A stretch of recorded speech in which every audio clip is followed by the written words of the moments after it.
Slasher. Est-ce qu'on parle d'une touche de clavier, d'un anglicisme à la mode, encore non traduit, d'une phrase qu'il faut réussir à dire sans fourcher?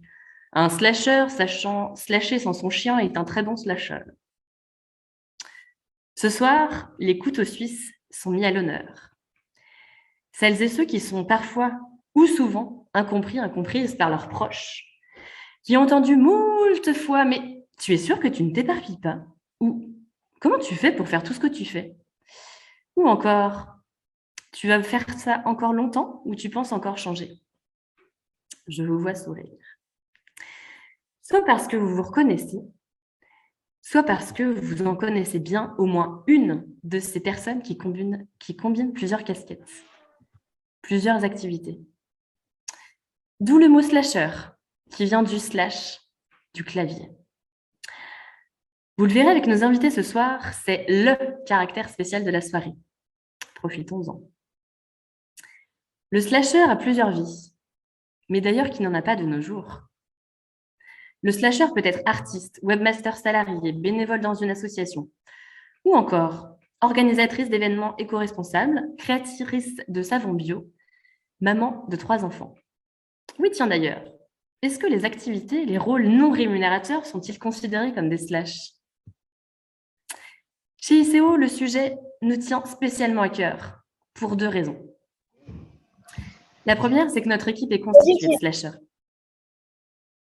Et c'est une richesse inouïe pour nos échanges, notre développement, aussi bien individuel que collectif, nos réseaux, notre pratique.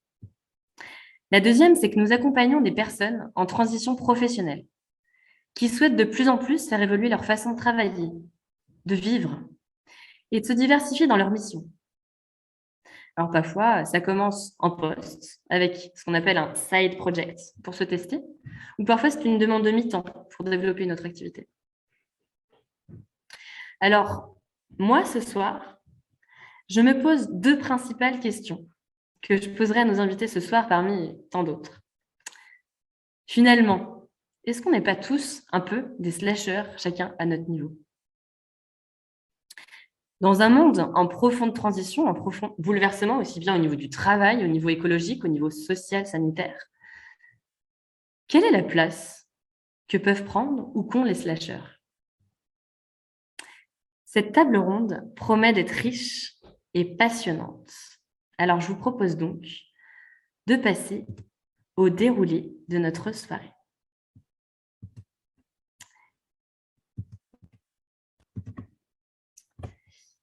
Le déroulé, du coup, ce que je propose, c'est que très brièvement, je me présente pour introduire la table ronde et nous allons passer dans le vif du sujet avec nos speakers.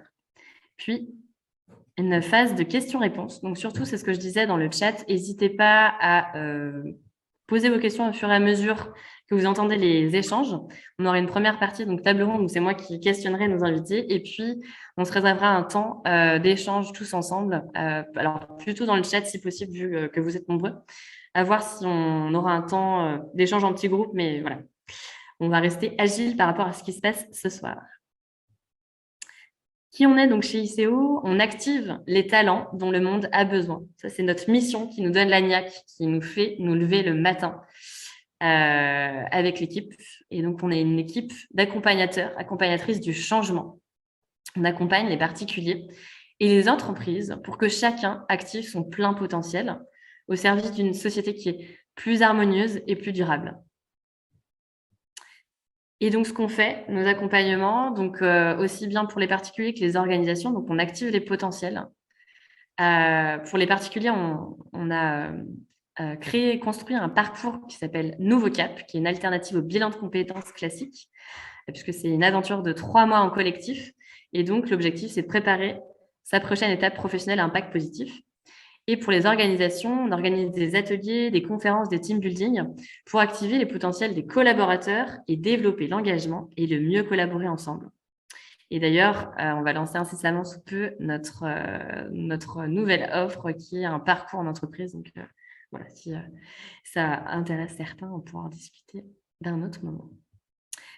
Sans plus attendre, voici nos speakers du soir que je remercie encore chaleureusement. Je suis vraiment, c'est ce que je disais en introduction avant que tout le monde rentre dans cet événement. On était euh, ensemble avec les intervenants et donc je leur disais que j'étais super excitée d'organiser et de découvrir là, ce que chacune aura à partager. Nous avons Sandrine Franchet. Alors, encore une fois, j'ai dû résumer les slashs en quelques mots. Donc, effectivement, il y a plein de slashs, sans doute, que vous rajouterez dans vos présentations. Je vous laisserai vous présenter juste après, mais voilà, pour vous donner une vision globale de qui sont nos intervenants. Bonjour Sandrine. Donc, toi, tu es dans le conseil slash la formation et tu es élue politique à Lyon, slash sans doute d'autres choses.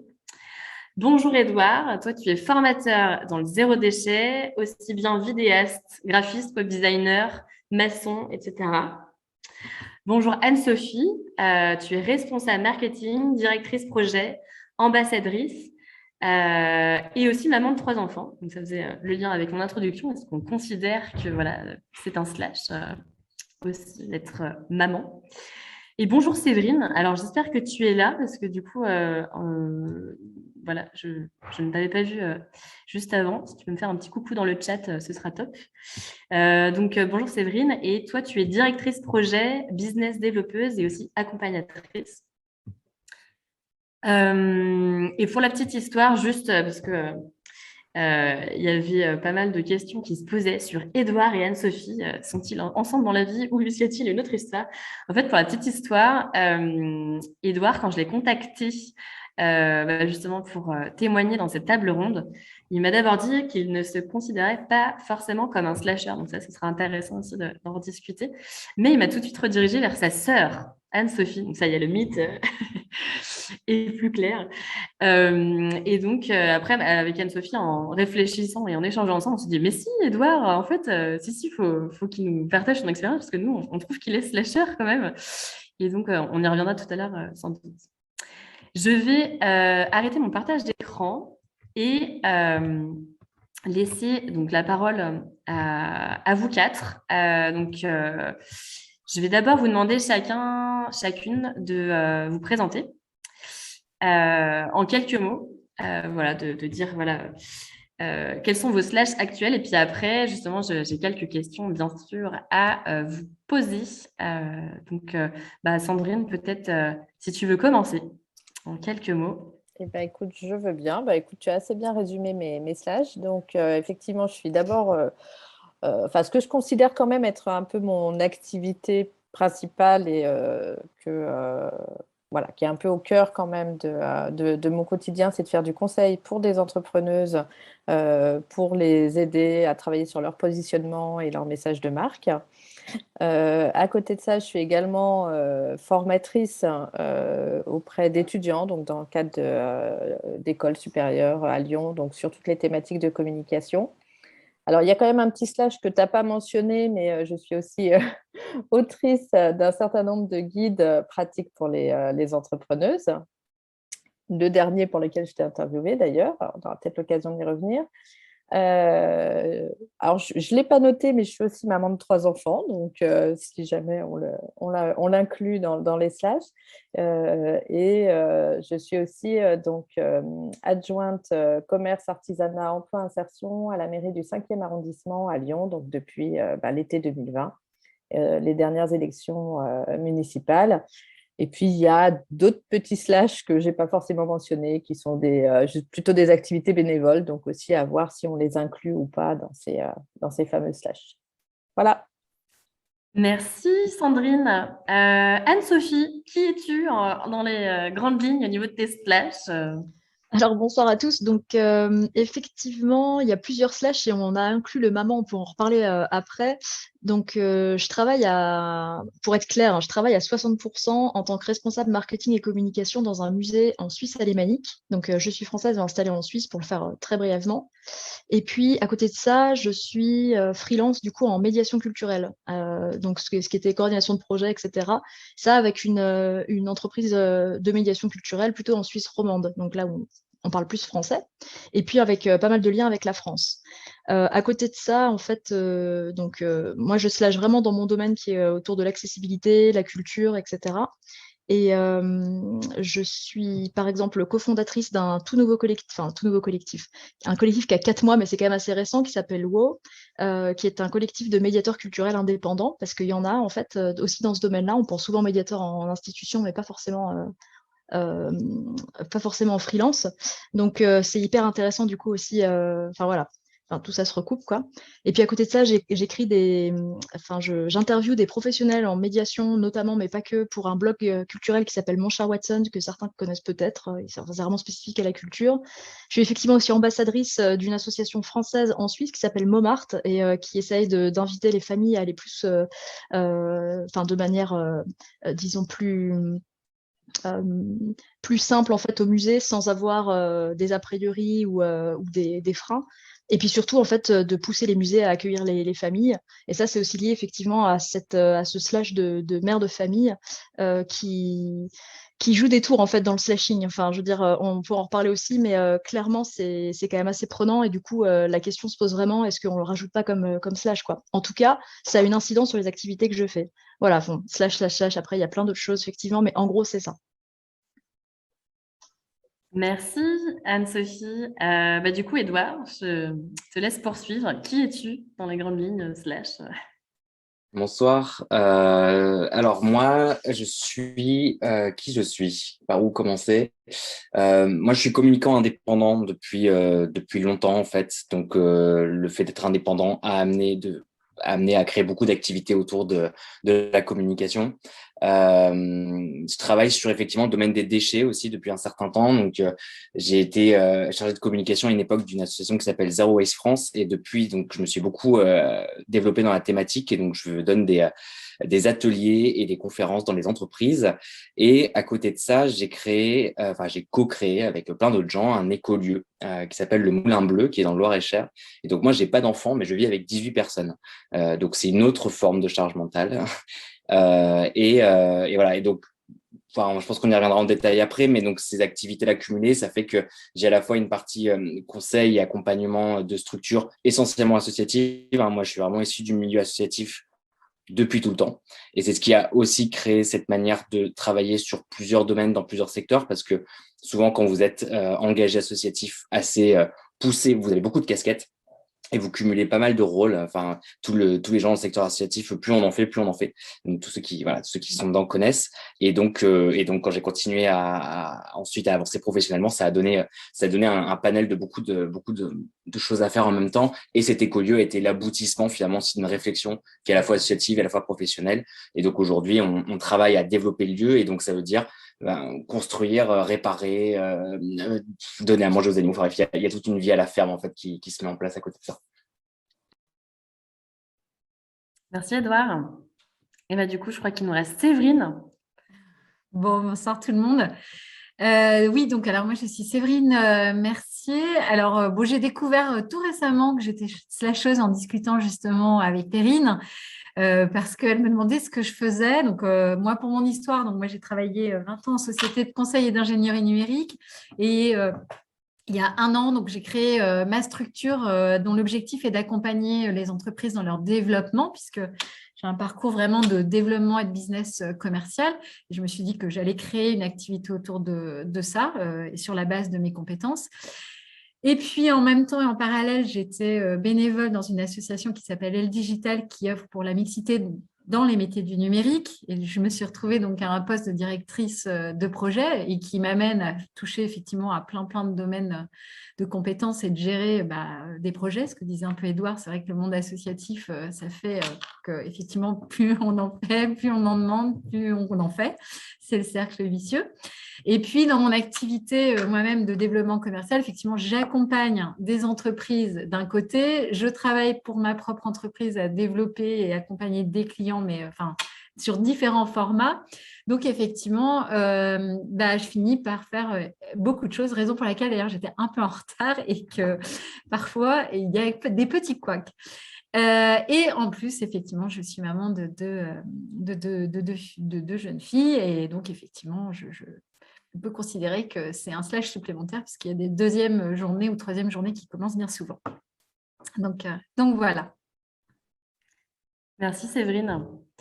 Alors, entre-temps, du coup, je me suis dit que ça pouvait être intéressant de savoir du coup, qui nous regarde ce soir et les attentes potentielles de chacun. Donc, ce que j'ai pu voir, et en tout cas, merci pour vos retours, déjà, c'est qu'on a, un public qui vient d'un peu partout, principalement en France, mais je crois qu'on a aussi des Suisses via le réseau d'Anne-Sophie. Du coup, on a des questions sur comment être lisible sur les réseaux quand on a plein de casquettes, comment s'organise un slasher, comment on gère toutes ces activités, notamment la place de la famille aussi. Voilà, il y a beaucoup de questions autour de la gestion, en fait, de l'organisation. Il y en a qui découvrent aussi ce terme et qui se disent « Ah, en fait, peut-être que ça me correspond et ça devient un soulagement. D'autres personnes vivent la même chose que moi ou en tout cas, voilà, il y a des clés peut-être que je peux, qui peuvent m'inspirer. » Ouais, c'est ça, il y a principalement une question autour d'organisation. Et comment commencer quand on a envie de passer d'un job unique à slasher, bénévolat, /temps partiel, /entrepreneuriat, comment optimiser son énergie, comment combiner, trouver des postes. Merci pour vos retours. En tout cas, ça pourra aussi guider les échanges. Donc, n'hésitez pas à continuer à partager dans le chat.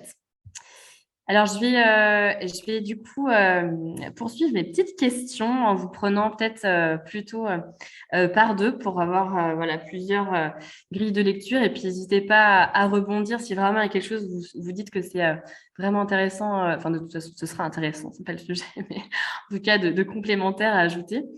Voilà, j'ai fait un peu au feeling au niveau des personnes entre vous que j'allais... les questions que je vais vous poser, voilà, j'ai fait au feeling au niveau de qui je voulais cibler, donc sentez-vous libre de répondre aussi en complément. Alors, deuxième question qui est adressée à Anne-Sophie et Séverine. Quand et comment avez-vous découvert que vous étiez slasheuse? Séverine, tu as commencé à répondre, effectivement. Et puis, comment ça s'est passé? Je ne sais pas si Anne-Sophie, tu veux commencer, parce que je me souviens quand on s'est eu au téléphone, du coup, si tu m'as raconté un peu l'histoire et je trouvais que c'était... C'est assez récent aussi, effectivement, parce que moi, le slashing, je ne connaissais pas. Par contre, ce que j'avais en tête, c'est qu'il y avait des gens qui cumulaient plusieurs jobs, mais vraiment par contrainte économique, en fait. Ce que j'avais en tête, c'était ça, et du coup, c'était quand même assez négatif parce que c'était subi.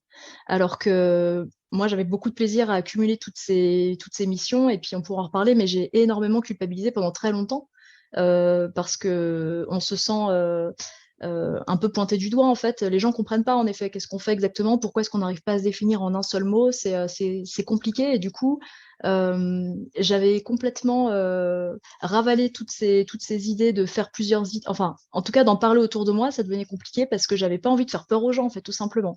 Et c'est Alix Martet, du coup, de Omnia Culture, donc qui est une structure qui aide les personnes qui travaillent dans le milieu de la culture à trouver de l'emploi et puis aussi les entreprises à trouver leurs candidats, qui m'a dit, mais en fait, tu es une slasheuse de la culture, quoi. Et je suis une slasheuse de la culture. Et là, j'ai commencé à vraiment intéresser au domaine et on était au mois de... Enfin, c'était cet été. Donc, c'est vraiment tout récent. Mais en fait, je fais du slashing depuis que je suis étudiante sans le savoir, quoi. Donc, effectivement, quand tu disais aussi, est-ce qu'on n'est pas un peu tous slasheurs, je pense qu'il y a quand même beaucoup de gens qui peuvent se reconnaître dans le slashing. Et je trouve que tu parlais de soulagement. Une fois qu'on a un mot, en fait, c'est un peu bête, mais une fois qu'on a un mot pour décrire ce phénomène-là, ben, du coup, je trouve qu'on prend les choses avec beaucoup plus de distance, de légèreté, et puis on assume beaucoup, beaucoup mieux, quoi. On est plus aligné avec soi-même, voilà. Donc, c'est tout récent aussi. Ouais, et du coup, je me permets de rebondir avant de laisser Séverine partager son expérience. Effectivement, tu parlais de raisons économiques. En fait, c'est vrai que le slasher, soit c'est par envie, par fonctionnement qu'il multiplie ses casquettes, ses activités, soit c'est par raison économique. Et ça peut être les deux aussi, hein. Mais c'est vrai qu'il y a aussi des personnes qui, pour joindre les deux bouts, ont plusieurs activités. Et je trouve que c'est intéressant de le repréciser aussi parce que selon les situations, ça peut Alors, moi, c'était peut-être même encore plus. J'avais des situations encore plus négatives que ça en tête. C'est typiquement une mère célibataire avec 4 enfants qui doit en fait travailler le jour, presque la nuit. Enfin voilà, de cumuler des situations en fait qui faisaient vraiment mal au cœur, hein. Enfin, qui existent toujours d'ailleurs, hein, mais c'est vraiment la répartition saucissonnée du temps comme ça, avec des semaines à heures pas possibles. C'était surtout cette image-là que j'avais. Et finalement, ceux qui prenaient du plaisir à travailler, bah, ça comptait pas, quoi. Bah oui, on fait nos choses, mais on n'est pas forcément reconnu pour ça. Et puis, ma foi, c'est pas grave, j'ai continué à les faire sans en parler, quoi. Voilà. Séverine, et toi, du coup, tu disais que je savais pas que c'était moi qui t'avais appris que tu étais slasheuse, mais c'est. Alors, tu es en mute, hein, du coup, je te laisse remettre ton micro, mais C'est moi qui peux débloquer, ok. yes. Oui, alors effectivement, je connaissais le terme, mais un peu comme Anne-Sophie, j'avais quand même du mal, en tout cas, je culpabilisais clairement de tout ce que je faisais parce qu'effectivement, de l'extérieur, je communique énormément sur Elle Digital, moins sur mes autres activités puisque c'est plus discret. Je ne vais pas communiquer tous les jours sur mes actions commerciales pour mes clients. Et du coup, c'est vrai qu'en parlant, les gens étaient très interloqués. Et puis ils me disaient, ah, Séverine, grosso modo, tu te disperses, tu vas dans tous les sens, etc. Et donc, du coup, effectivement, en discutant avec toi, Perrine, c'est vrai qu'en mettant ce mot, ce terme slasher, je me suis dit, bah oui, en fait, c'est ce que je fais. Et effectivement, à l'instar de ce que disait Anne-Sophie, ça décomplexe énormément. C'est beaucoup plus facile, finalement, de porter tout ce que je porte. Parce que finalement, si les gens ne comprennent pas ce que je fais, moi, je sais qu'il y a un fil conducteur. Et le fil conducteur, alors, il y a quand même quelque chose qui rejoint ce que dit Anne-Sophie, c'est que je viens de lancer ma structure. Donc, quelque part, il y a la volonté aussi de remplir son agenda parce qu'on se dit, oh là là, je suis quand même dans une dynamique entrepreneuriale, il faut quand même qu'il y ait de l'argent qui rentre. Mais cela dit, je fais aussi tout ce qui me fait plaisir, en fait. C'est-à-dire que je ne m'interdis rien sur la base des compétences dont je dispose. Grâce à mon historique où j'ai piloté plusieurs choses et finalement, quelque part, rien ne m'arrête. Et entre guillemets, je trouve dans cette position entre guillemets, de slasheuse l'opportunité de déployer mes ailes là où, dans des environnements professionnels salariés ou des structures assez grosses, vous êtes cloisonné à faire quelque chose. Limite, j'avais le costard trop serré, trop étriqué, c'était pas du tout confortable. Et aujourd'hui, finalement, je peux répondre, je ne m'interdis rien et je peux se lâcher. Et puis, le terme fait que je déculpabilise et que finalement, c'est plus facile de dire aux gens ce que je fais. Voilà. Merci Séverine. Du coup, je me tourne vers Édouard et Sandrine.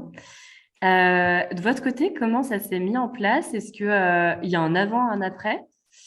Et voilà, est-ce qu'il y a des ajustements, des difficultés dans cette mise en place plutôt qui ont été, que vous avez observé, remarqué avec le recul? Je sais pas si, allez, Édouard, c'est bon. Alors moi, la grande différence, c'est que j'ai commencé comme ça. Donc, comme je le disais, je me suis lancé en indépendant. Donc, mon métier de communicant, il fait que à la base, j'accompagne les structures dans leur communication, mais je me suis mis, comme je travaillais avec des structures associatives qui n'avaient pas beaucoup d'argent, faut le dire, je me suis mis à produire beaucoup de choses. Donc, je me suis mis à devenir vidéaste, je me suis mis à devenir webmaster, graphiste, tous les métiers de la communication en fait. Ce qui relativement, quand je compare avec les expériences professionnelles que j'ai eues dans des services de communication, à l'époque, il y a une dizaine d'années, c'était encore un peu rare.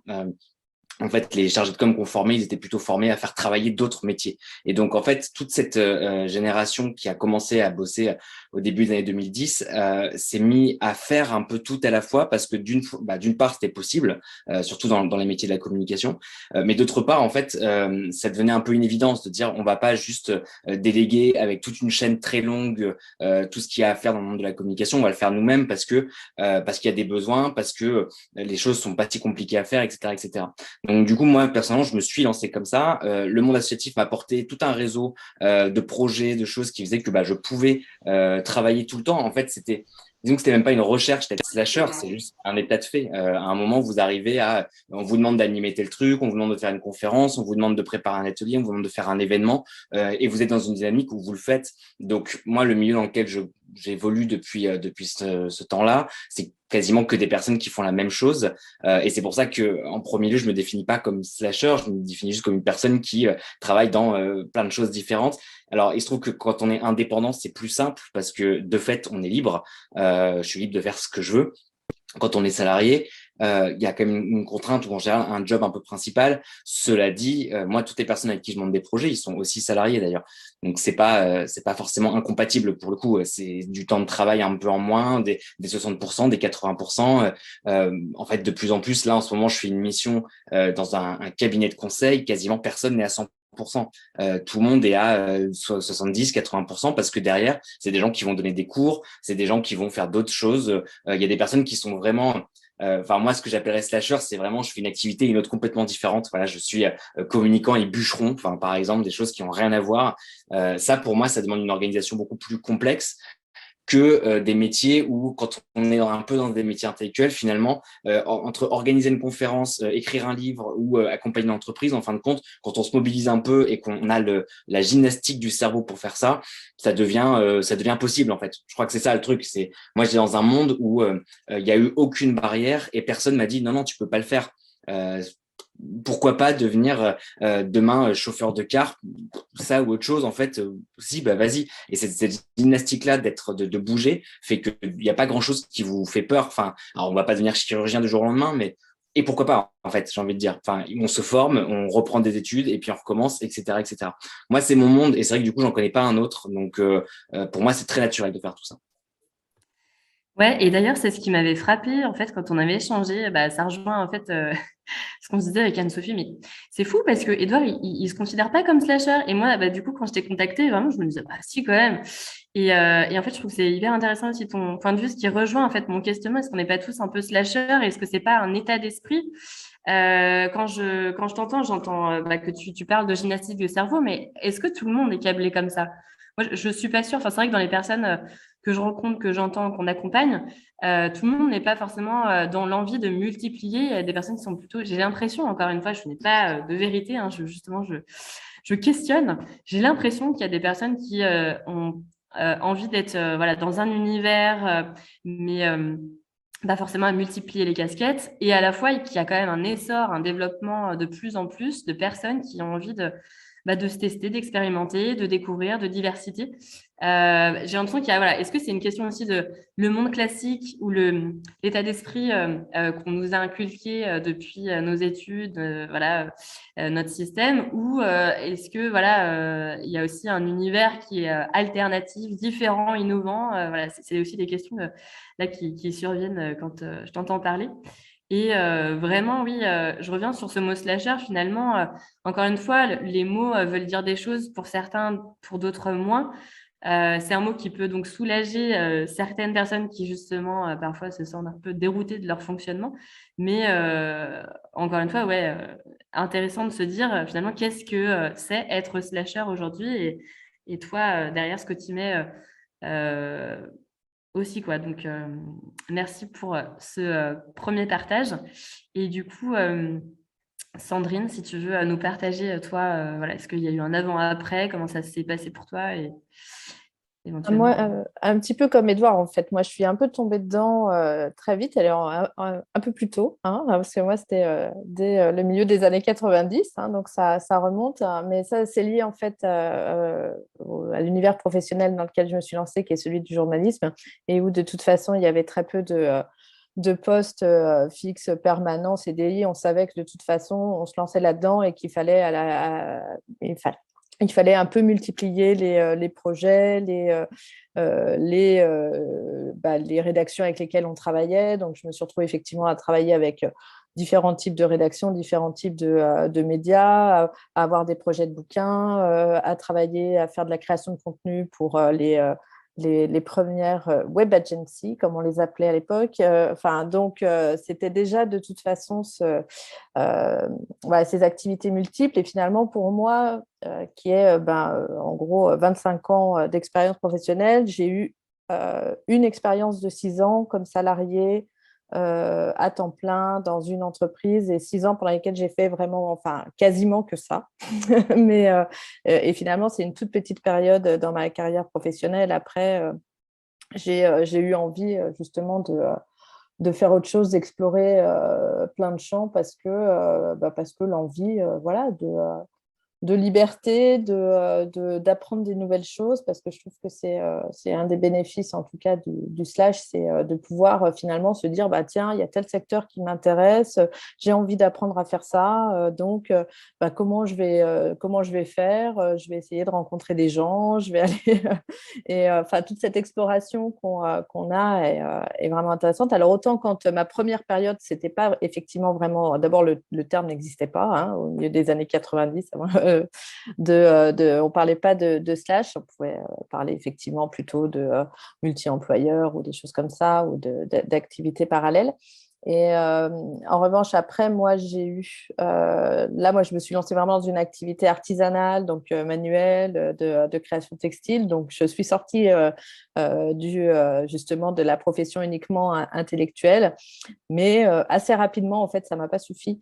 Et donc, là, j'ai lancé une activité de conseil en communication. Ensuite, j'ai déménagé, j'ai développé l'activité d'intervention en école. Et donc, en fait, les différents slash, tu demandais effectivement est-ce qu'il y avait un avant, un après. En fait, non, c'est des choses qui se font assez progressivement, en fait, qui tout d'un coup, il y a quelque chose qui s'intègre. Et puis, on s'ajuste. Et puis, parfois, moi, c'est arrivé, je crois qu'il y a eu la question qui a été posée à un moment dans le chat, c'est est-ce que parfois, on a dû abandonner des projets? Donc, moi, c'est arrivé. Effectivement, qu'à un moment, typiquement, ma marque de création textile, au bout d'un moment, elle se développait, mon activité de conseil, elle se développait, j'avais commencé à donner des cours, et là, ça devenait too much, et donc j'ai dû faire du tri et j'ai abandonné la marque de création textile. J'ai aussi eu des responsabilités justement dans l'associatif, où j'ai pris notamment, par exemple, avec le mouvement citoyen Alternativa, où j'étais de la communication pour eux. Alors, c'était pas une grosse activité, mais c'est vrai qu'à un moment, c'est pareil, c'était devenu trop. Donc, j'ai décidé consciemment d'arrêter cette partie-là pour pouvoir en mener de nouvelles. Et puis, en revanche, là, le slash qui est pour moi qui a été un peu le plus brutal parce que là, c'était lié à une date, c'est celui effectivement d'élu où là, voilà, du jour au lendemain, tu es élu, quoi. Donc là, il faut adapter l'organisation. D'ailleurs, j'ai mis une bonne année en fait à trouver, à voir comment je pouvais cumuler de manière à peu près efficace. Je ne dis pas complètement parce qu'on n'en est pas là, mais en tout cas, essayer de trouver, notamment en cloisonnant plus que ce que je faisais jusqu'à présent et en dédiant des jours en fait, à des activités, ce que je ne faisais pas auparavant. Mais là, c'était devenu… sinon, là, pour le coup, la charge mentale, effectivement, c'était plus possible. Merci Sandrine. Et du coup, là, quand je t'entends, j'ai envie de te poser la question, est-ce qu'il y a un fil rouge, un fil conducteur dans tout ça? Mon fil rouge à moi, je dirais que, mais je l'ai finalement mis au jour assez récemment. Je me suis rendu compte qu'en fait, toutes mes activités, le fil rouge, c'était à la conjonction entre entrepreneuriat et écriture. Et que c'est finalement tout ce que j'ai fait m'a permis, tournait toujours en tout cas autour de ces deux thématiques. Et finalement, peut-être que pour le coup, mon expertise se trouve vraiment à cette intersection-là. Ce sont les deux sujets qui me passionnent et donc souvent, voilà, il va y avoir un lien là en général, au mieux avec les deux, mais avec l'un ou avec l'autre en tout cas. Ok. Je fais une petite aparté sur tout ce que vous partagez dans le chat, c'est super. J'adore juste Sandra qui nous dit slasher, je viens de découvrir le mot couteau suisse, c'est génial. Et ma fille avec qui on parle d'orientation me dit en fait, c'est savoir s'adapter, c'est trop bien. J'adore. Et du coup, j'ai envie de vous poser la question de l'organisation, parce que c'est quand même quelque chose, j'ai l'impression, qui ressort dans les questions de ceux qui nous regardent ce soir. Du coup, est-ce que l'organisation de votre planning de multicasquettes, elle est simple à gérer? Est-ce qu'il y a des tips, des astuces à partager? C'est quoi votre retour d'expérience? Et je me tourne vers Anne-Sophie par rapport à notre échange. Je pense qu'il y a peut-être des choses que tu vas nous dire sur le sujet. C'est clair. Par contre, je voulais juste revenir sur plusieurs points que j'ai entendus parce que c'est vraiment intéressant. Je me rends compte en fait que il y a quand même des domaines de prédilection au slashing. On parle de journalisme, de communication, dans le domaine de la culture. Il y a peut-être des domaines où c'est peut-être moins le cas, où on peut peut-être moins slasher. J'étais juste en train de penser. Et puis la deuxième chose, c'est effectivement le statut d'indépendant donne quand même vraiment cette liberté de slasher, quoi, comme ça a déjà été dit. Et le pareil, l'investissement enfin, en tant que bénévole dans les associations, etc. Et ça, c'est peut-être pas tout, enfin, tout le monde n'a pas envie de devenir indépendant non plus. Donc, il faut pas se forcer en fait à adopter une posture de slashing parce qu'en fait, soit ça vient naturellement, effectivement, enfin, il faut que ce soit, voilà, qu'on ait envie et que ce soit pas subi, quoi. Et puis en plus, on en parlait un tout petit peu, mais je pense que ça vient vraiment avec en effet une personnalité.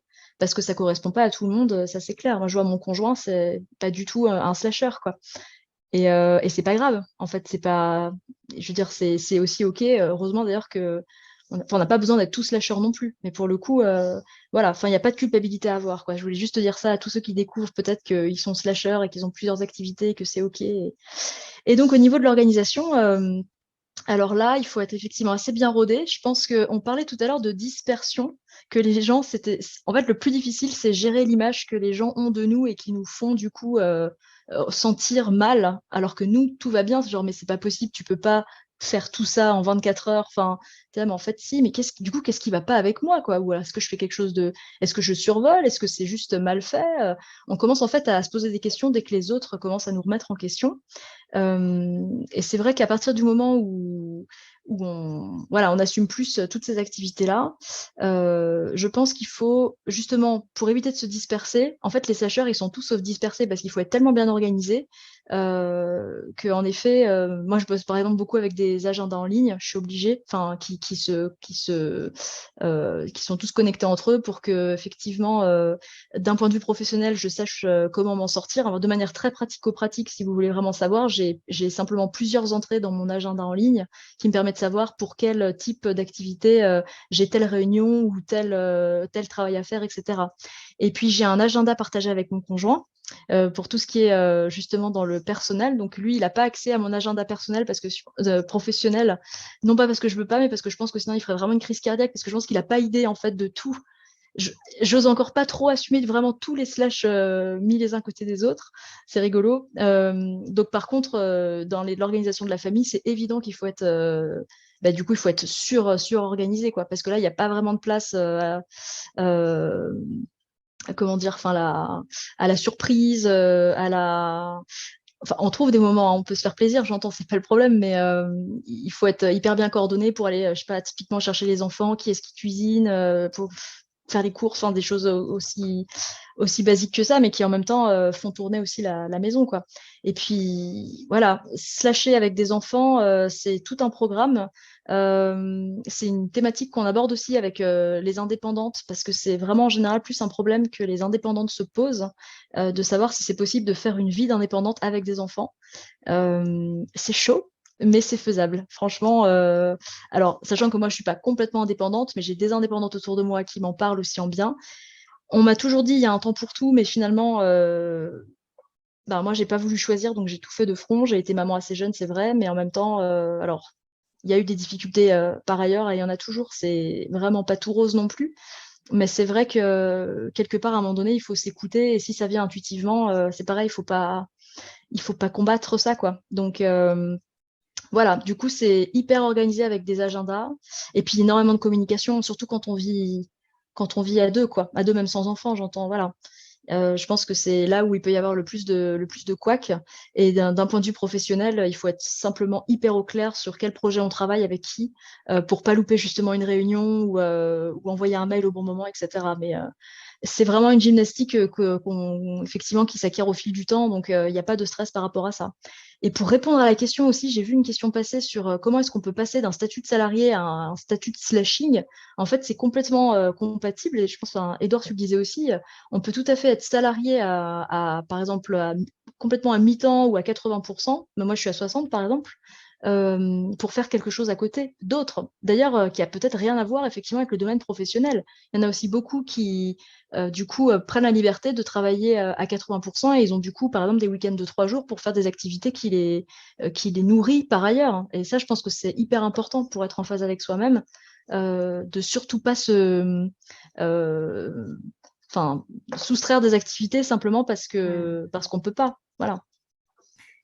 Ouais, et attends, je rebondis parce que du coup, je vois que par rapport à ce que tu nous donnes comme conseil, il y a des questions sur quels agendas.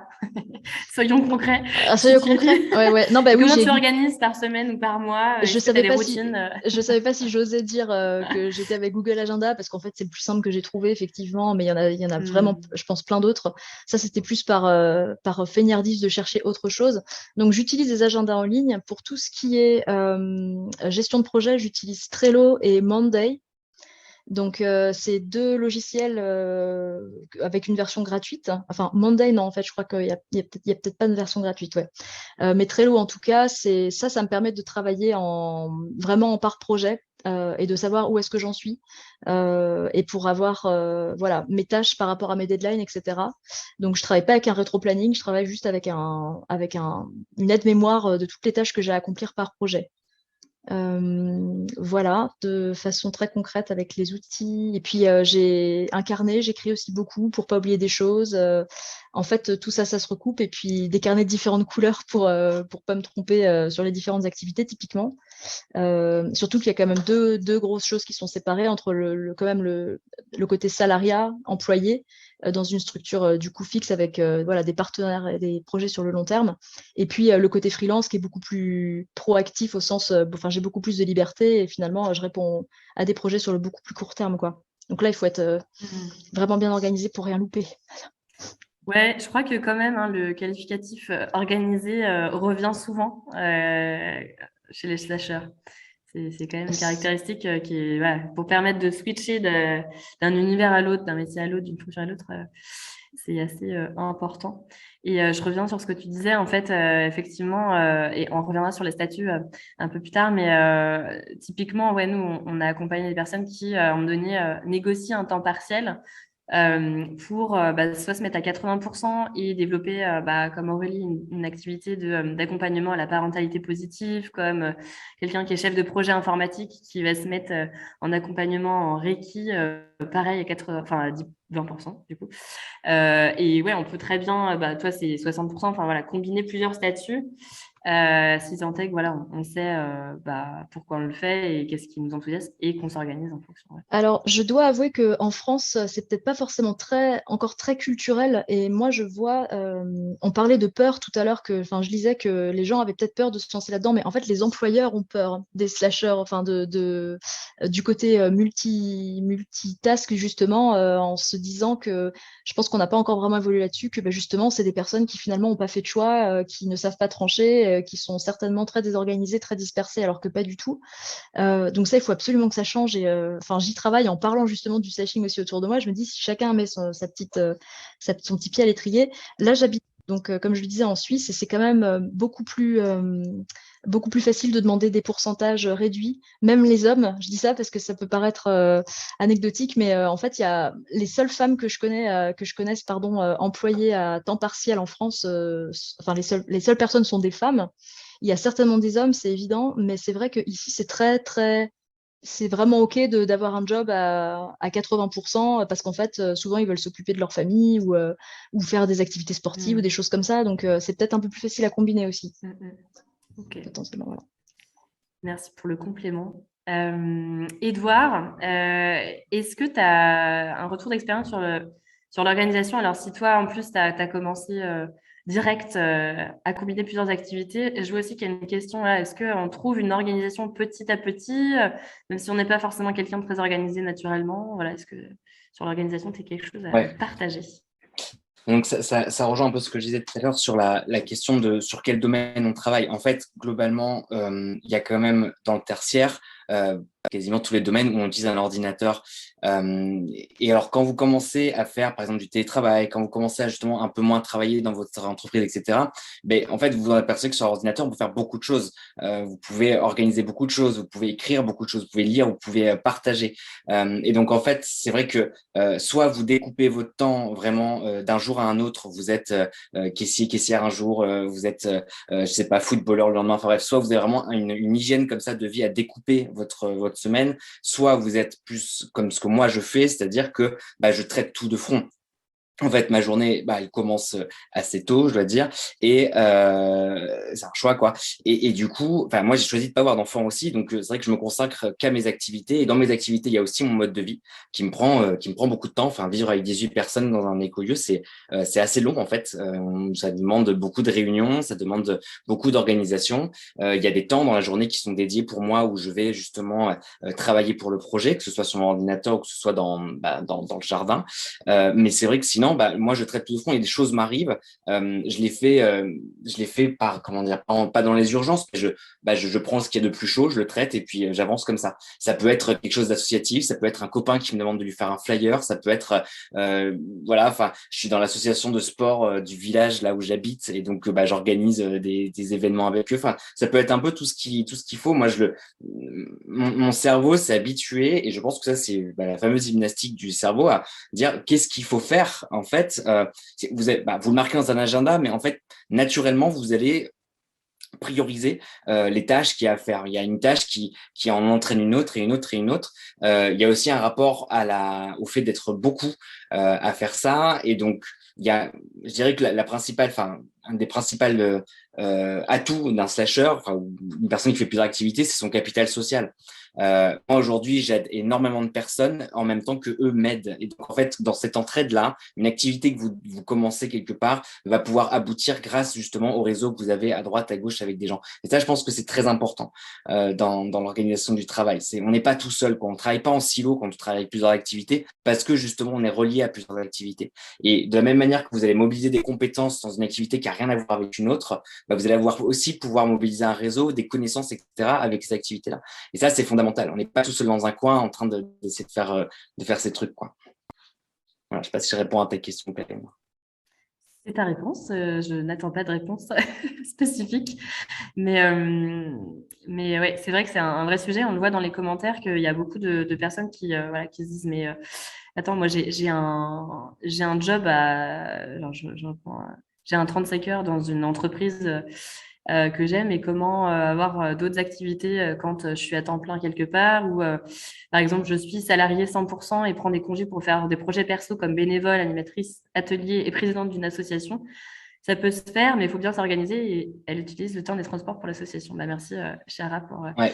votre En fait, partage. juste par rapport à ça, je pense Vas-y. qu'il faut redéfinir ce qu'on appelle travail ou pas travail. Exactement, la question Je que je crois que posais c'est après. ça un peu Merci. le truc clé, c'est que il y en a qui considèrent pas qu'ils travaillent quand ils font l'associatif, il y en a si. Il y en a qui ne considèrent pas qu'ils travaillent quand ils gèrent des enfants, il y en a si. En fait, moi, mon fil conducteur dans ma vie, c'est je me suis engagé il y a 10 ans dans le monde de la transition écologique, j'en suis pas ressorti. Et donc tout ce que je fais a un lien plus ou moins avec ça. Et donc pour moi, je considère que c'est entre s'occuper de l'humain ou faire du travail vraiment pur et dur ou machin, tout ça, c'est dans le même panier, quoi. Donc, c'est vrai qu'au final, on a 166 heures par semaine et on en dispose un peu comme on veut. Il y en a qui peuvent dormir très peu, il y en a qui sont pris par des enfants, il y en a qui sont pris. Mais en fait, une fois que vous avez terminé les 35 heures, en général, vous arrêtez pas là. Comme tu disais, Perrine, on est tous un peu slasheurs. Si vous commencez à faire une grande peinture sur un mur et qu'elle vous dure des années, c'est une activité en soi, elle n'est pas rémunérée, mais ça fonctionne. Enfin, voilà, moi, je mets pas la question de l'argent ou pas l'argent ou la question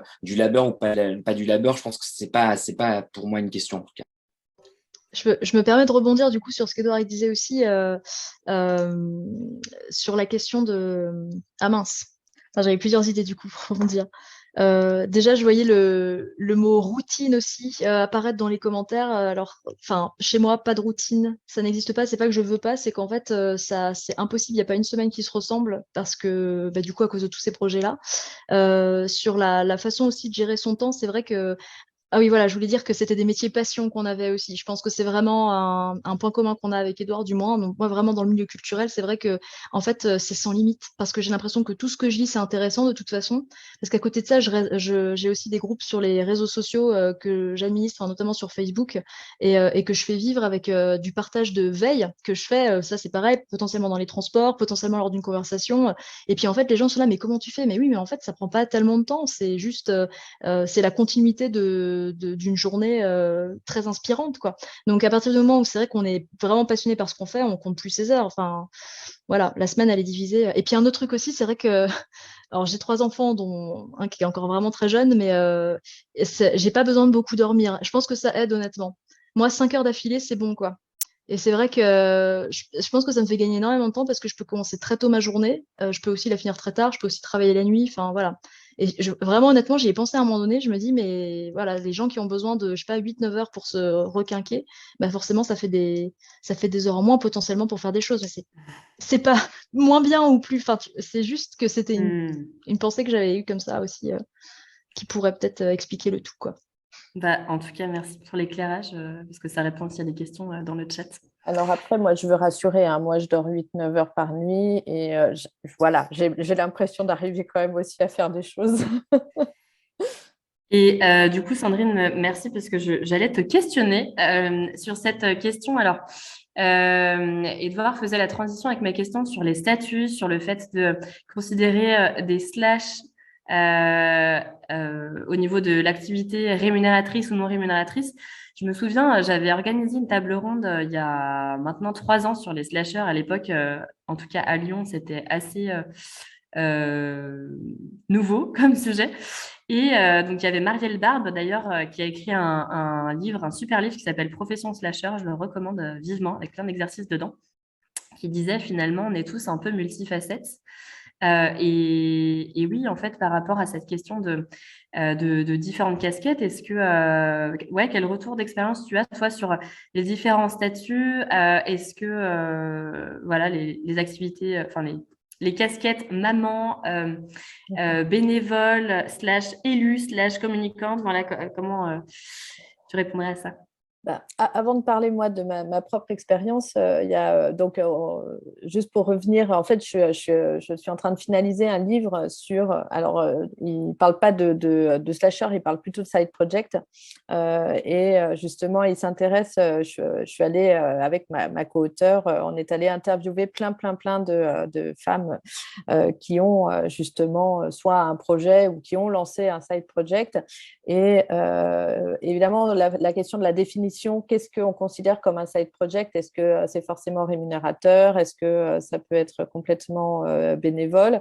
Donc nous, on est plutôt parti du principe que c'était pas tant le fait, c'était ni le statut qui allait définir le fait qu'on avait un side project, ni le fait que ça soit rémunérateur, c'est plutôt l'engagement qu'on y met. En fait, le fait qu'on s'y engage un peu comme si d'une manière professionnelle pour faire la différence entre ce qui vraiment relève juste du loisir, c'est-à-dire que, je sais pas, moi, si je fais un peu de peinture de temps en temps chez moi, voilà, pour me détendre, sans me mettre vraiment d'objectifs, sans me mettre un petit peu ouais, un peu de discipline et que pour nous, ça ne rentrait pas forcément dans cette project. Par contre, si je fais de la peinture, mais que je sais que je me programme des plages horaires et puis surtout que je sais que je veux organiser une exposition, etc. Enfin, et que même si je ne retire pas des revenus mirobolants ou si j'anime des cours de peinture, mais même bénévolement,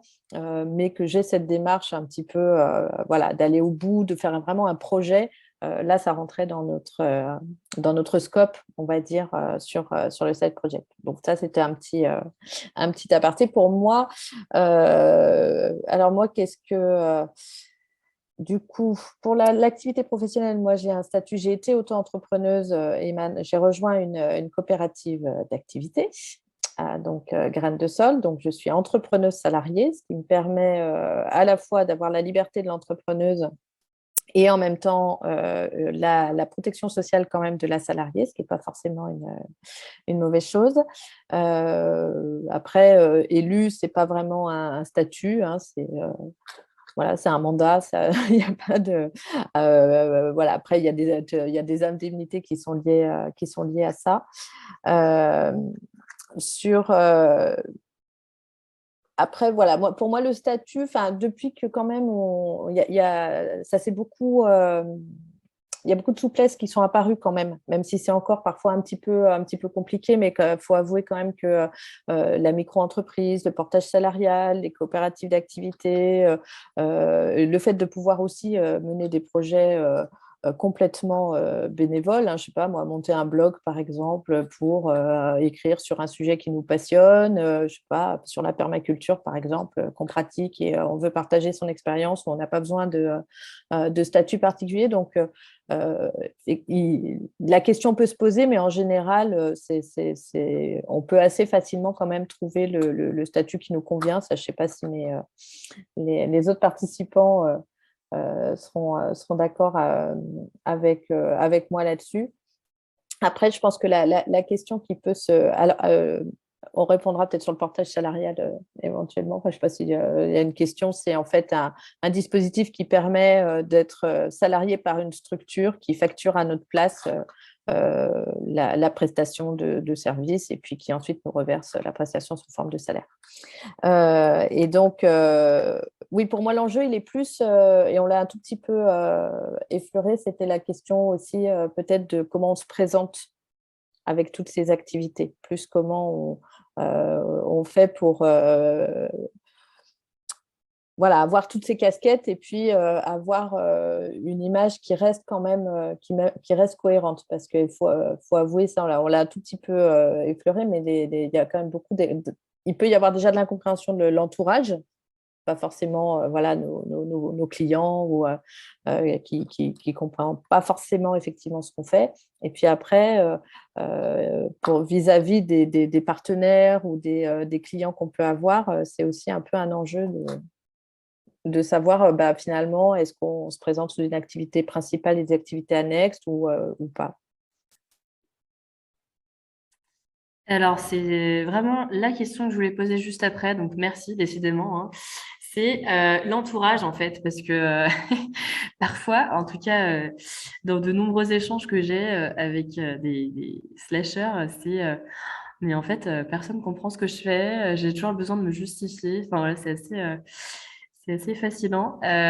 Et du coup, je voulais questionner Séverine qui te découvre slasheuse. Est-ce que toi, par rapport à voilà, tes nombreuses casquettes maintenant, ton entourage comprend ce que tu es devenue, ce que tu fais, comment tu te présentes? Alors, tu es en mute, du coup. Ouais, je suis en mute. Alors moi, oui, effectivement, je suis encore récente. Enfin, j'ai envie de dire, puisque ça fait 1 an effectivement que j'ai créé. Mais c'est vrai que, alors je dois travailler sur ma communication très clairement encore. D'un point de vue proche, je pense que bon, il s'interroge, mais quand j'explique, ça va très vite. Mais effectivement, comme disait Sandrine, il y a la question des clients, des partenaires, etc. C'est pas toujours évident. Donc là, j'avoue qu'il faut que je travaille ma communication. C'est quelque chose sur lequel je ne suis pas très forte, donc je vais carrément faire appel à quelqu'un plutôt d'extérieur pour clarifier, parce que c'est vrai que c'est ma grosse difficulté. Donc, il se trouve que très concrètement, juste le 31 décembre, je me suis dit, ouh là là là, j'ai encore pas fait de communication, je vais essayer de clarifier. J'ai fait un long mail, un peu bilan de toutes mes activités pour remettre un peu de clarté dans ce que je fais avant d'annoncer des choses un petit peu plus concrètement tout au long de l'année 2022. Mais du coup, ça a mis un petit peu de clarté et voilà. Mais c'est un vrai sujet. Je me permets de revenir par rapport aussi, juste, je suis désolée, je fais juste un bac, je ne sais pas comment je peux le dire ce soir, sur l'organisation. Moi, je suis un petit peu plus récente qu'Anne-Sophie Edouard et Sandrine. Je ne suis pas la personne la plus organisée et concrètement, en plus, quand on est salarié pendant des années, en fait, on a un salaire qui tombe et quelque part, peu importe l'activité qu'on fait, je veux dire, se pose pas la question du salaire, de la tarification d'une activité, etc. Enfin, je travaille et peu importe ce que je fais finalement, de toute façon, à la fin du mois, modulo du variable, concrètement, je sais que je vais être rémunérée.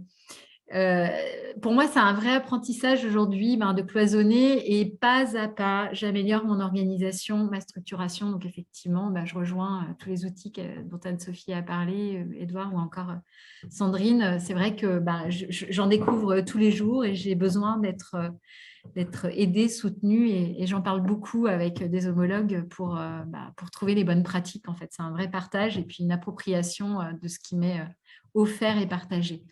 Donc voilà. Mais bon, pour revenir à la lisibilité, je pense qu'effectivement, il faut réfléchir. Et moi, là, c'est le temps dont j'ai besoin et que je n'ai pas pour l'instant, ce serait de me poser un peu le cerveau. J'ai un peu du mal encore dans l'état d'organisation dans lequel je suis à prendre de la hauteur sur tout ce que je fais et je pense que la communication, c'est un vrai sujet pour moi. Et je n'ai pas encore à trouver à vraiment le caser et à bien le faire. Mais voilà. Et du coup, comment ton entourage réagit quand tu leur parles de ce que tu fais Alors, quand ils réagissent, ils sont. Alors, ils sont impressionnés en fait par tout ce que je fais. Ils se disent mais comment tu fais parce que c'est pas possible que ça puisse être cohérent. Ils ont peur que j'explose en vol parce que concrètement c'est sûr que comme disait Anne-Sophie les journées de mon point de vue sont beaucoup trop courtes pour faire entrer tout ce que je voudrais faire entrer. Donc il y a quand même une peur de mon entourage parfois. Ils ont peur de mes réactions, peur de me voir tomber à un moment donné de fatigue. Et en même temps, ils ont confiance en moi parce que finalement, j'ai envie de dire, ça passe. Il y a toujours quelque chose qui fait que ça passe. Et puis surtout, effectivement, l'apprentissage de toute cette organisation, l'outillage que je peux mettre en place qui fait que de toute façon, de mes erreurs, j'apprends et j'avance et je structure. Donc, donc, je suis plutôt en bonne voie et je pense que ça les rassure de voir que ça va. Et puis, il y a un autre aspect quand même. Je pense qu'ils voient malgré tout, même s'ils ont peur de cet aspect-là, ils sont quand même très heureux de me voir hyper épanouie en fait. C'est vrai que je pense que j'ai des paillettes dans les yeux quand je parle de ce que je fais, ce qui n'était pas forcément le cas précédemment. Donc, quelque part, en fait, ça équilibre un peu les deux. C'est cette peur d'un côté de voir toutes les activités, puis de se dire, bon, finalement, elle a l'air de s'éclater. Il y a presque même des envieux, parce que c'est vrai que malheureusement, il y a quand même, je pense aujourd'hui, beaucoup de gens qui s'ennuient ou qui ne sont pas forcément dans le bon costume, je veux dire, dans leur vie professionnelle. Et puis finalement, j'espère d'ailleurs peut-être donner l'exemple ou l'envie d'appréhender plusieurs choses. Et donc voilà, l'entourage, je pense que c'est comme ça qu'il ressent. De la peur, mais aussi de la satisfaction de me voir plutôt rayonner qu'autre chose. Et d'ailleurs, je rebondis sur les statuts. Donc aujourd'hui, moi, j'ai sauté le pas et franchi le pas et je suis passée en SARL directement après avoir étudié plusieurs options, notamment de passer en portage salarial ou par un CAP, donc CAPE dans une pépinière. Et puis, je me suis dit, bon, allez, Séverine, tu transites complètement et tu pars sur effectivement l'entrepreneuriat avec une SARL. Et si demain, parce que ça pourrait être une option, je devais revenir dans le salariat, je ne me pose pas la question aujourd'hui, en toute honnêteté, mais je me dis que je ne le ferai pas à 100% et que je garderai cette marge de manœuvre et cette liberté. Parce que malheureusement, ça c'est mon expérience qui parle, en tout cas, elle m'est propre. Et c'est ce sentiment d'enfermement que j'ai vécu dans le salariat qui fait que je ne pourrais pas retourner dans quelque chose figé, étriqué. On est vraiment avec cette histoire de slash et d'empilement dans une opportunité de nourrir sa curiosité, ses envies. Et donc voilà ce que je peux dire. Merci. Et juste avant de te laisser, Édouard, prendre la suite, parce que je vois que tu as envie de rebondir. Moi, quand je t'entends aussi, j'ai envie de préciser quelque chose. c'est que si cette thématique elle nous tient aussi à cœur, c'est qu'on est vraiment, comme tout le monde le voit, hein, on est dans une nouvelle ère du travail depuis quelques années, d'autant plus avec la crise Covid, et que justement les gens ont envie enfin je dis les gens, on a envie de fonctionner autrement au travail de plus en plus. Et cet espace qu'a donné le télétravail a donné plus d'espace aussi à d'autres projets dans la vie perso ou du temps en fait à certains. Et du coup, on a envie de peut-être faire évoluer nos pratiques au travail. Et les entreprises, elles aussi, s'en rendent bien compte. Donc, c'est aussi un sujet, nous, on le remarque auprès des entreprises qu'on accompagne et je trouve ça chouette parce que du coup, un peu comme ce que Anne-Sophie disait, qu'elle est à 60% en fait dans une activité salariée, c'est possible, c'est peut-être pas tous les jours évident, mais en tout cas, ça se fait en fait.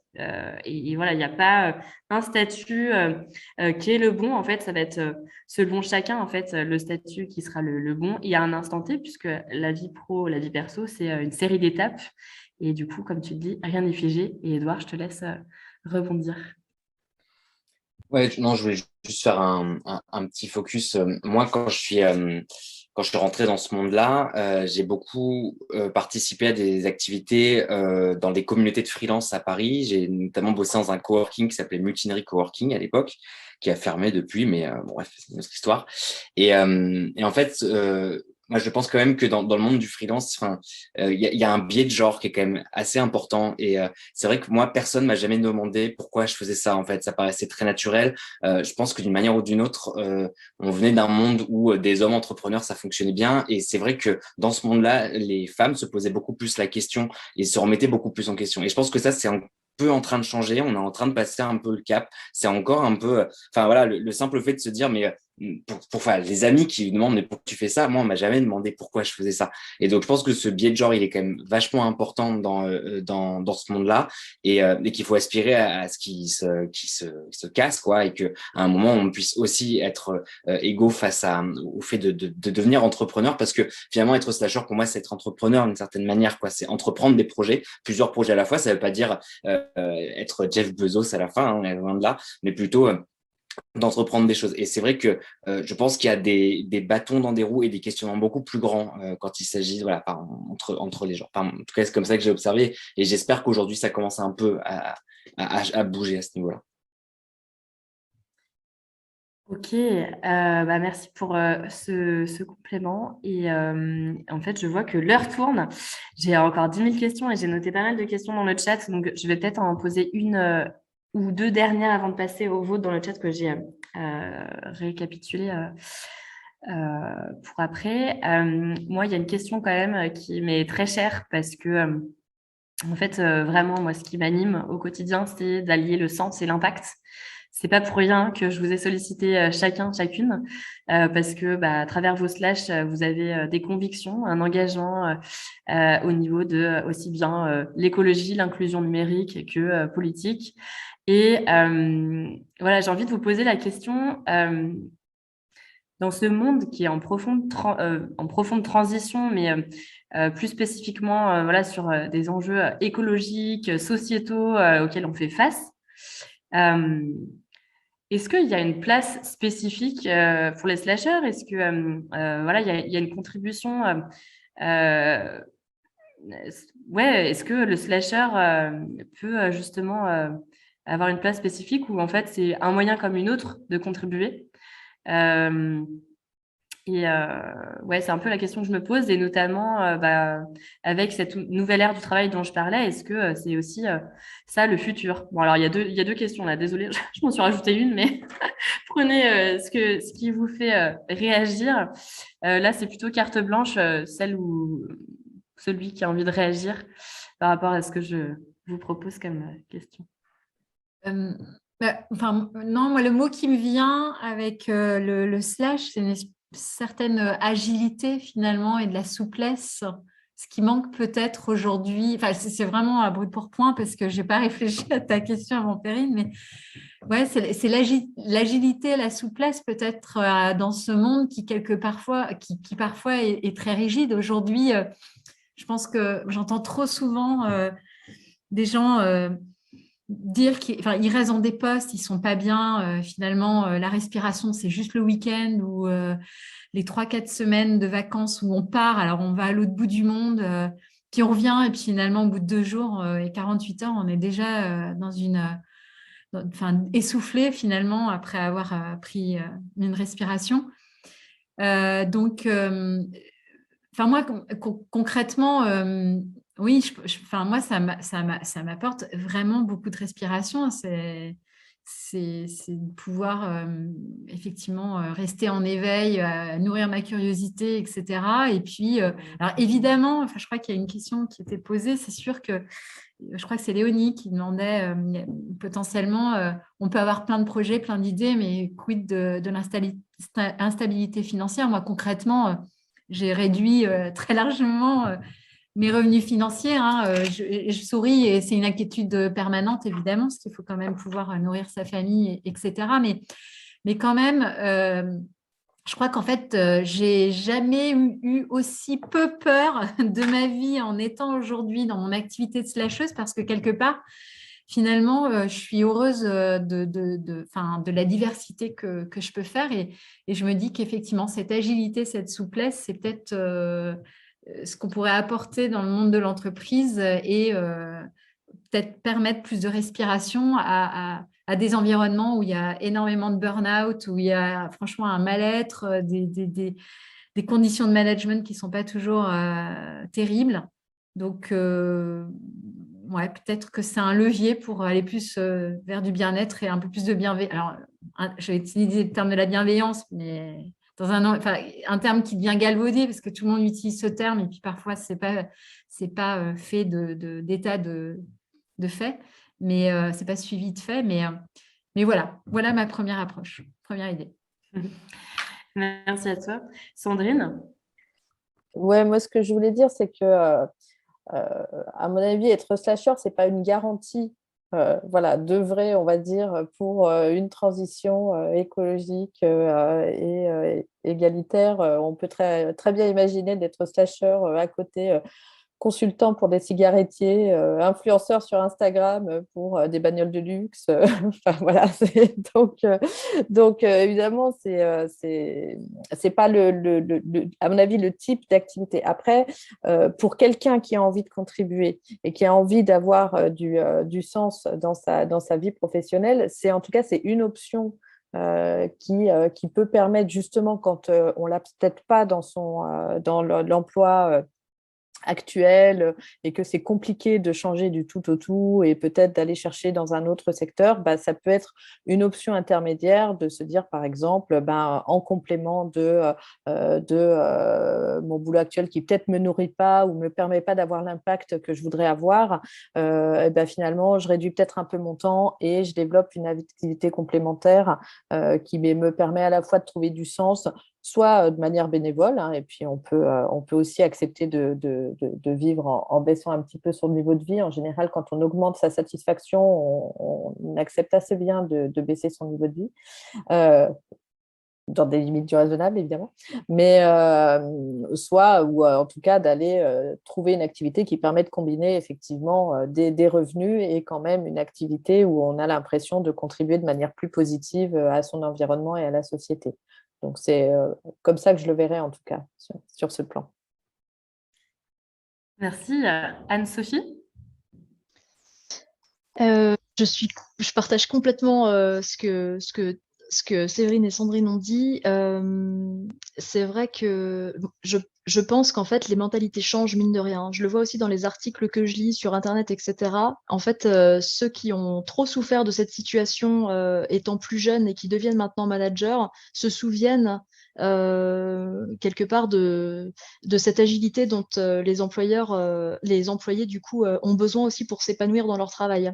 Je voudrais rebondir aussi sur le fait que je pense qu'on est de plus en plus, mine de rien, de plus en plus nombreux, j'entends, à suivre quand même plus nos convictions, en effet, nos envies d'épanouissement, parce que moi, le travail, c'est vraiment pas besogneux du tout. C'est une vraie source d'épanouissement et j'ai plus peur de le dire, en fait, parce que jusqu'ici, c'était quand même quelque chose que j'assumais que très moyennement.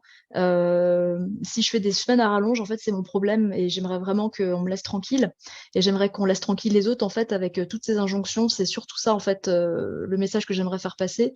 Effectivement, de foncer et faire ce qu'on aime parce que c'est vraiment le temps passe trop vite. Enfin, c'est trop dommage, en fait, de se restreindre à des choses qu'on n'aime vraiment pas faire ou qu'on aime moyennement faire, en fait. Quand il y a pas quand ça crépite pas comme ça, tu parlais de paillettes dans les yeux quand tu parles, Séverine, de ton activité, ben oui, en fait, ça vaut toutes les baisses de salaire du monde. On est obligé de passer par cette case-là à un moment donné, effectivement, je pense.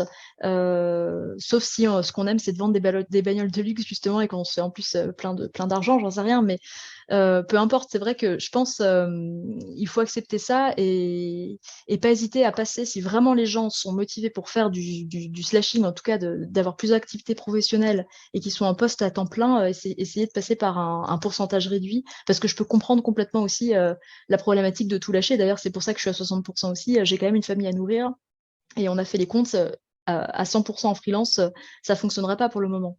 Donc, et puis, Perrine, tu le disais très bien aussi, ça évolue, les étapes de vie. Là, c'est aussi parce que j'ai des enfants très jeunes qui me coûtent très cher en garde, parce qu'en Suisse, le système fait que en fait, la garde des enfants est très chère. Cet argent, du coup, il part vraiment pour ça. C'est un peu bizarre, mais les enfants sont gardés, du coup, pour que je puisse aussi m'épanouir au travail en parallèle de la famille. Et bon, bah, plus tard, je sais pas ce que je ferai de cet argent, mais enfin, il sera certainement utilisé. Mais j'entends, voilà, on n'a pas les mêmes besoins en fonction aussi des étapes de vie, quoi. Donc, il faut pas trop stresser de ce point de vue-là. Et puis, en fait, il faut surtout pas se lancer si on est trop stressé de ce point de vue-là, d'ailleurs, j'ai envie de dire. Il faut voir un petit peu comment on peut faire baisser de 10%, 20%, éventuellement pour commencer, pour se gagner du temps. Et puis, je fais aussi une aparté, mais nous, on est à 42h30 par semaine en Suisse, du coup, donc on a quand même une journée de plus de travail qu'en France. Et je dis pas que c'est mieux ou que c'est moins bien, mais je me dis que c'est possible, même avec une journée de plus officielle de travail, quelque part, enfin, qui est dispatchée évidemment dans les 5 jours, quoi. Donc, c'est vraiment juste une question de comment est-ce qu'on deal avec ces heures à la semaine, comme disait Edouard. Euh, et puis de pas culpabiliser si on bosse le week-end, des fois ça arrive, bah oui, mais c'est pas culpabilisant au sens où si c'est en phase avec un projet qu'on doit absolument finir, il faut pas se dire ben moi c'est du lundi au vendredi puis samedi dimanche je fais rien. Non, si c'est nécessaire, si on le veut, si on fait, enfin en fait c'est notre business, c'est notre problème quoi. Il faut vraiment qu'on se sente à l'aise avec ce qu'on fait et la façon dont on s'organise, c'est surtout ça. Voilà. Merci Anne-Sophie. Alors, un grand merci pour ces retours. Cette question a été un peu provoque aussi, parce que, et c'est super que Béatrice ait réagi dans le chat en disant la société a besoin des spécialistes et des slashers, c'est complémentaire, on n'apporte pas les mêmes choses. Et c'est clair, en fait, comme tu le disais aussi, Anne-Sophie, plus tôt, on n'est pas amené à tous être slasher et tout conjoint, comme tu prenais l'exemple, comme le mien, bah, en fait, c'est pas du tout des profils slasher et c'est très bien comme ça pour eux, en fait. Mais du coup, voilà, moi, c'est toujours un peu cette question enfin, qu'est-ce qu'on met derrière slasher, du coup, parce que, bah, voilà, est-ce que c'est derrière le job, l'activité pro, est-ce que c'est les différentes casquettes? En fait, on n'a pas tous les mêmes visions des choses, d'après ce que j'entends dans nos échanges. Et c'est ça aussi qui est chouette, c'est qu'en fait, il n'y a pas une vérité, il n'y a pas cette étiquette slasher ou comme tu disais, Sandrine, toi sur le sujet des side projects, en fait, voilà, il y a des moments où bah, il faut donner un avis sur un sujet, mais d'autres personnes peuvent le voir autrement. Donc, c'est ça qui est hyper riche. Peut-être dernière question, on approche de la fin, et ce qui peut rejoindre certains questionnements aussi. En quelques mots synthétiques, c'est quoi vos kiffs et vos points de vigilance en tant que slasher? Le top 3, le top, je sais pas, enfin voilà, en mode vraiment. Moi, je veux bien commencer et je pense que le kiff, enfin, on va peut-être se rejoindre, je pense, enfin, moi, c'est vraiment la liberté et cette impression que finalement, je peux devenir un peu ce que je veux, quoi. Devenir, c'est-à-dire que si tout d'un coup, effectivement, bon, chirurgienne, je ne sais pas si j'aurai le courage, mais voilà, je peux me lancer dans apprendre une nouvelle activité. Donc ça, c'est quand même si je ne fais pas tout, je ne mets pas en œuvre toutes les idées comme ça qui me traversent l'esprit, mais cette sensation-là, elle est vraiment très, très importante. Et puis, voilà, liberté de la gestion de son temps, etc. Mais ça, bon, ça, pour tout entrepreneur, enfin indépendant, voilà, qu'il soit en slash ou pas, ça joue aussi. Et par contre, moi, je vais un peu plus insister sur, pour moi, les points de vigilance. Moi, surtout si on a une activité qui est quasiment à plein temps ou quasiment à plein temps et qu'on veut faire une autre activité, attention au risque de burn-out. Hein, ça existe aussi chez les indépendants, pas que chez les... donc, pour moi, c'est le premier sur lequel être vigilant. Et là-dessus, moi, la réponse, je dirais, c'est d'accepter que peut-être on va aller moins vite sur des projets que si on était à 100% du temps sur ce même projet, en fait. Accepter que chaque projet va avancer peut-être à son rythme. Moi, je raconte souvent que j'ai l'impression que chaque projet, je sais pas, j'ai des petits cochons devant moi et puis je les fais avancer comme ça, l'un de deux cases et puis l'autre que d'une case et puis l'autre, il attend et puis celui-là, je vais le faire avancer de 3 cases et puis je vais comme ça un petit peu jongler. Il y en a qui vont avancer plus vite, d'autres un peu moins vite et c'est pas grave, quoi. Ça, au final, ils finissent tous par avancer un peu quand même. Alors moi, je voudrais bien compléter, je suis complètement d'accord avec la liberté, c'est, je pense, la valeur fondamentale qui nous pousse à se lâcher justement. Une fois qu'on s'est débarrassé du regard des autres qui nous font penser que peut-être on fait mal ou qu'on s'éparpille. Donc ça, sans problème. Et puis, les 2 points de vigilance, pour moi, ce serait d'écouter son intuition. Honnêtement, je trouve que ça fonctionne bien aussi. Enfin, ça paraît tout bête comme ça, mais quand on est dans un job et qu'on a la tête dans le guidon, justement, on a tendance à penser que ça nous convient, alors qu'en fait, il y a peut-être d'autres choses à côté qui nous conviendraient beaucoup plus. C'est aussi complètement OK d'être à 100% dans un job et d'être épanoui. Enfin, c'est pas ce que je dis, le slashing, c'est pas obligatoire. Mais c'est juste se donner l'opportunité d'y penser, c'est chouette si on se sent pas bien dans un endroit, quoi. Et puis d'écouter son rythme, j'insisterai jamais assez, c'est ce que j'ai dit avant aussi, mais dans le sens où si vous êtes plus à l'aise, je ne sais pas, pour bosser par exemple la nuit, alors c'est pas non plus mon cas, hein, mais il faut pas se penser, non, normalement les gens ils dorment pas, enfin ils travaillent pas la nuit, en tout cas dans le tertiaire, comme en communication dans la culture. Ce genre de choses en fait qui fatigue parce que on est sans arrêt en train de penser à, je sais pas, est-ce que ce que je fais pardon fait sens par rapport à ce que d'autres pourraient me dire, ce genre de choses. Enfin, je dis ça, alors c'est peut-être parce que je suis une femme, je voyais dans les commentaires qu'on a souvent tendance à se remettre aussi beaucoup en question, parfois inutilement, sur la capacité à faire les choses.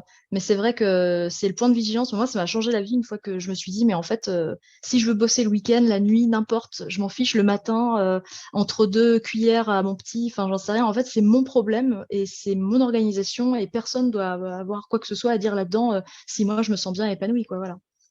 Donc, suivez vos envies, vos intuitions et puis votre rythme, c'est important.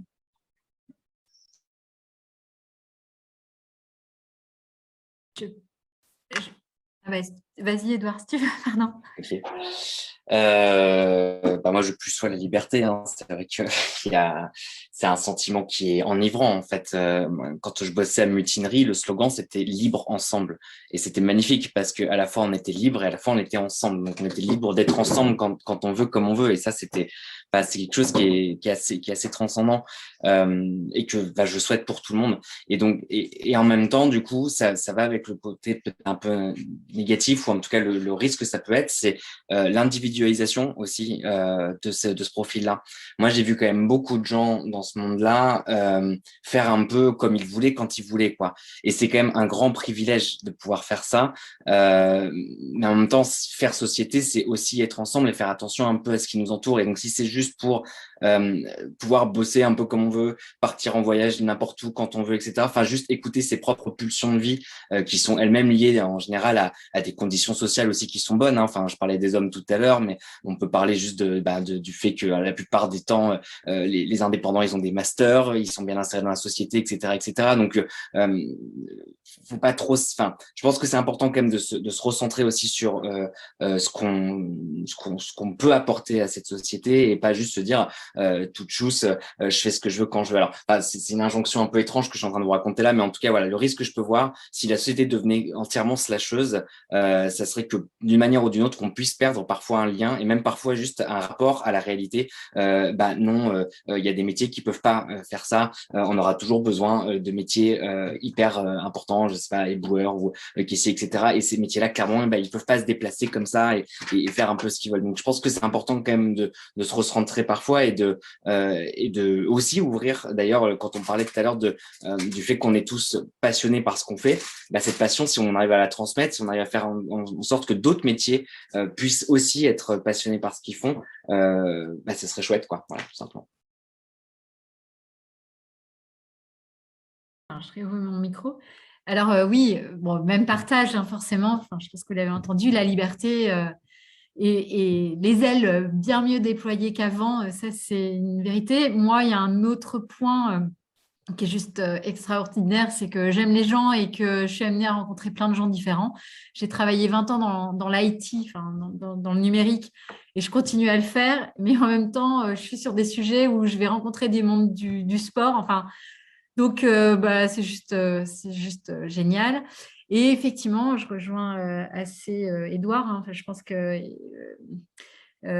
oui, il n'y a pas de question de dire c'est bien, c'est pas bien. Je pense que chacun est fait pour faire ce qu'il a à faire. Moi, aujourd'hui, je m'éclate effectivement dans ce sujet-là, mais il y a des cadres de vie qui sont plus confortables pour certains. Et chacun sa personnalité, sa façon d'évoluer. Moi, l'autre point d'attention quand même que je mettrais, dont je me rends compte, c'est quand même cette organisation que je dois peaufiner encore. Je dois encore peaufiner les outils, etc. Et être bien s'entourer, partager, utiliser la sororité parce qu'on est des femmes pour trois et beaucoup, j'ai l'impression, autour. C'est important. Je pense que je rejoins Édouard sur le fait qu'effectivement, il y a de la gentrification et il y en a encore malheureusement beaucoup et j'y travaille par ailleurs et sur le sujet du numérique, mais c'est vrai que ce qui est nécessaire aujourd'hui dans mon activité, ce qui m'est précieux vraiment, et je pense que c'est ce qui fait aussi que je m'éclate, c'est que je suis très bien entourée. Et c'est important, je pense, d'être très bien entourée dans notre activité. Et voilà, profiter des réseaux et puis ne pas hésiter à échanger, à parler parce que, alors, effectivement, il ne faut pas non plus trop écouter parce que parfois, on peut récupérer les peurs et les projections des gens sur « Ah, mais tu travailles le week-end, mais tu fais ci, oh là là là, mais qu'est-ce que tu fais ?» Et j'ai peur pour toi. Donc, il faut faire attention à ne pas tomber dans ces travers-là, mais en tout cas, être bien entouré, choisir les personnes. Et voilà, ça, c'est un conseil pour avancer positivement. Waouh. Merci. À vous quatre. J'ai pris des petites notes pour un peu faire alors une synthèse, je sais pas, mais en tout cas ce qui ressort pour moi de ce soir. Déjà, c'est vrai qu'en 1h30, en fait, on pourrait rester des heures et des heures et des heures à parler du sujet, je crois. J'ai l'impression d'avoir posé le quart des questions même pas le quart, le 10e des questions que j'aurais voulu vous poser. Et il y en avait encore plein dans le chat. En tout cas, voilà, vos partages, ce qui était aussi chouette, c'est que c'est des retours d'expérience de slasheurs aguerris ou au début de l'aventure, et ce qui pouvait donner aussi une richesse de retour par rapport aussi aux personnes qui nous regardent. Et moi, ça m'a inspiré et ça me fait réfléchir vraiment sur voilà, ce fonctionnement, ce mot, la question de est-ce que tout slasher ou pas, est-ce que voilà, on est multicasquette tous ou est-ce que en fait spécialiste slasher, on a tous besoin en fait de ces profils pour faire changer le monde. J'ai noté que quand même ce qui ressort, c'est que c'est un état d'esprit avant tout et que il faut que ce soit voulu et non subi. Alors même si en fait il y a le il faut dans ma phrase, donc je n'aime pas le il faut, mais en tout cas pardon. Il y a une histoire quand même de raison économique parfois, comme on le disait au démarrage, où parfois, en fait, on est slasher pour raison économique et du coup, ça peut être subi. Mais en tout cas, dans cette idée d'épanouissement, d'expansion, l'idée, c'est quand même que ce soit voulu. Tout le monde n'a pas à être slasher. Comme on l'a dit très justement, voilà, il y a des personnes qui sont plutôt spécialistes ou qui ne sont pas dans ce type de fonctionnement. Ce qui vous caractérise aussi, c'est l'organisation, le besoin. Alors, même si c'est pas forcément inné, en tout cas, c'est nécessaire quand on a plusieurs casquettes, activités, à un moment donné, de se dire, OK, je sors mes carnets ou mon outil Google Agenda, Notion, Trello pour compartimenter pour que justement je ne m'éparpille le moins possible et d'être efficace et que ce soit vraiment bien huilé. Et donc, pour conclure, voilà, ce qui revient en termes d'apport, de valeur ajoutée, de kiff, c'est cette liberté, ce côté enivrant, en fait, d'avoir un peu ce côté touche à tout, d'avoir une richesse permanente de rencontres, d'apprentissage, et que ça peut être passionnant, et qu'en fait, on peut même aussi transmettre cette passion. Avec quand même, comme pour tout, il y a des points positifs et des points de vigilance. Et je pense qu'on n'en a pas forcément énormément parlé, mais je trouve que c'est intéressant quand même de le dire. Il y a des risques de burn-out, que ce soit slasher, entrepreneur, enfin comme partout, mais en tout cas, c'est vrai que quand on multiplie, quand on est passionné, c'est un risque. Le fait d'accepter d'aller moins vite, parce que forcément, on est sur plusieurs fronts. La nécessité d'écouter son rythme, de se recentrer, de s'organiser, d'être bien entouré. Et puis, c'est vrai que la dimension financière n'est pas toujours évidente à composer et c'est évolutif. Et donc, voilà, selon les statuts, les projets, c'est pas toujours évident à ce niveau-là. Mais je crois qu'après, c'est aussi une question de confiance, de bien être entouré, d'accompagnement, de plein de choses. Et donc, j'espère que, en tout cas, ce soir, ces témoignages, ces échanges vous auront nourri autant que moi. Encore un grand, grand merci à Anne-Sophie, Édouard, Sandrine et Marie et Séverine. Et je laisse la parole à Stéphanie pour clôturer le festival